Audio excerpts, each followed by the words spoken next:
Hello everyone, this is Andre from Chatta Box once again. Very happy and excited to be with all of you once again. And had to take a little bit of a hiatus. And precisely that's kind of like what I want to talk about today. There's a lot of exhaustion happening for obvious reasons. Population in general, people are exhausted of COVID, they're exhausted of politics, they're exhausted of a lot of stuff.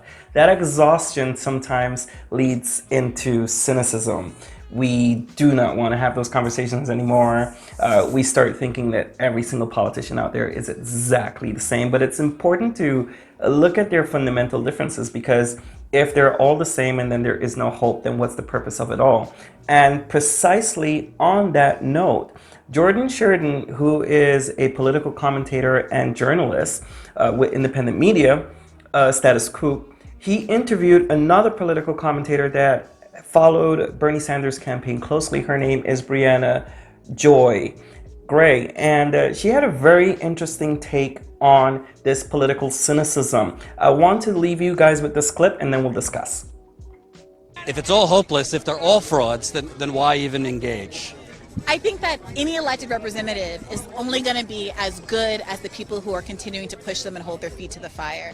And no matter how much I personally like or want or am rooting for any given person to win or to get reelected going down the line, history shows us that our great movements and leaps forward in this country have come when there have been far left radical groups pushing harder than even where we've settled, right? So when you look at the history of the New Deal coalition, it wasn't just FDR coming out and saying, I think we should have a New Deal, and everybody agreed. There were far left radicals, communists saying, we want even more than this. We want more than this, and the New Deal was the compromise position.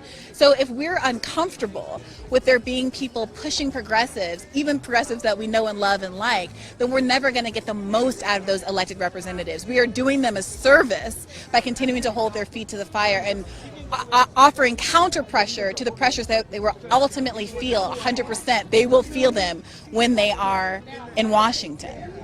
So one of the things that she highlighted in that video that caught my attention was that she mentioned FDR. FDR is highlighted as one of the most progressive presidents in our history, and had a lot of great ideas and a lot of very popular initiatives that have lived on till this day.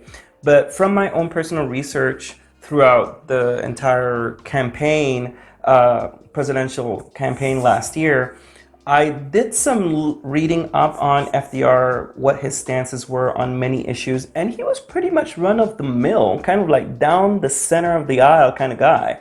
And these progressive policies that he pushed for or enacted or executed wasn't because they came from him. Many of them were products of the pressure that he received from the people around him. So just as Brianna brought up there, it is super important that, yes, we participate in electoral politics. We go out there and vote, absolutely. But the work actually begins prior to elections, during elections, and after elections. As I've mentioned in other videos before, some of us will vote. Others will organize, others will do community engagement, others will protest, others will march. And all of these are not only valuable but necessary parts of participating in our democracy.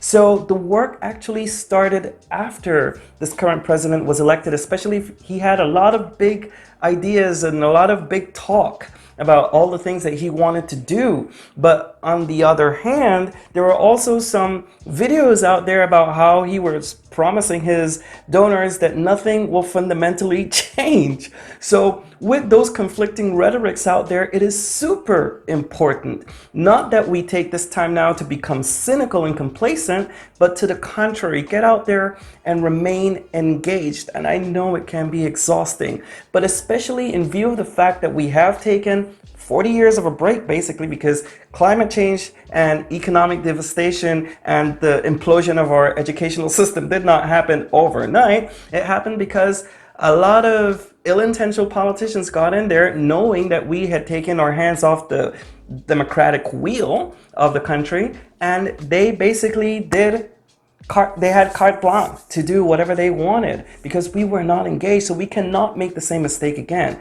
And on top of that, we probably have a little bit more work to do now because we're trying to steer in the opposite direction. So we have seen how costly it is to disenfranchise ourselves from the conversation, to not engage and not stay on top of things when we have the opportunity to do so. So now we probably have to put a little bit more work in it, but it's absolutely necessary. Not every single politician is exactly the same, but just as Brianna brought out there, they are probably just as good as the pressure that is exerted upon them. So it's just a thought. I want to leave that with you guys. Tell me what you think. Leave the comments below. If you think that this content is valuable and will help to change some minds, please go out there and share it with your friends and family. I started this channel because the whole purpose of this is for us to have these conversations and to chat about it. So don't forget to click the like, share, and subscribe buttons somewhere on your screen so that you stay in tune with the latest postings. Can't talk today. And I gotta go up to do my day job that actually pays the bills. So that's all for now. See you next time. Take care, stay safe, and let's chat about it.